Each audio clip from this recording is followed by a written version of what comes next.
আজ আমি বাজার থেকে নিয়ে এসেছি পমফ্রেট। এই পমফ্রেট মাছের আজকে করে দেখাবো সর্ষে পমফ্রেট। চলো দেখা যাক সর্ষে পমফ্রেট কিভাবে করি। প্রথমে পমফ্রেট মাছগুলির মধ্যে একটা পমফ্রেট প্রথমে নিয়েছি। বটির সাহায্যে পমফ্রেটগুলিকে কেটে পরিষ্কার করে নেব একে একে।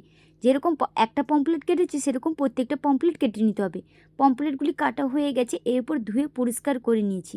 এরপর একটা থালার মধ্যে সামান্য নুন, হলুদ এবং কাঁচা সর্ষের তেল দিয়ে ভালো করে পমফ্রেটটিকে ম্যারিনেট করে নিয়েছি। এরপর কড়াইতে বেশ খানিকটা তেল দিয়ে পমফ্রেটগুলিকে একে একে দিয়ে দিয়েছি। ভাজা হয়ে গেলে একটা থালার মধ্যে তুলে নেব।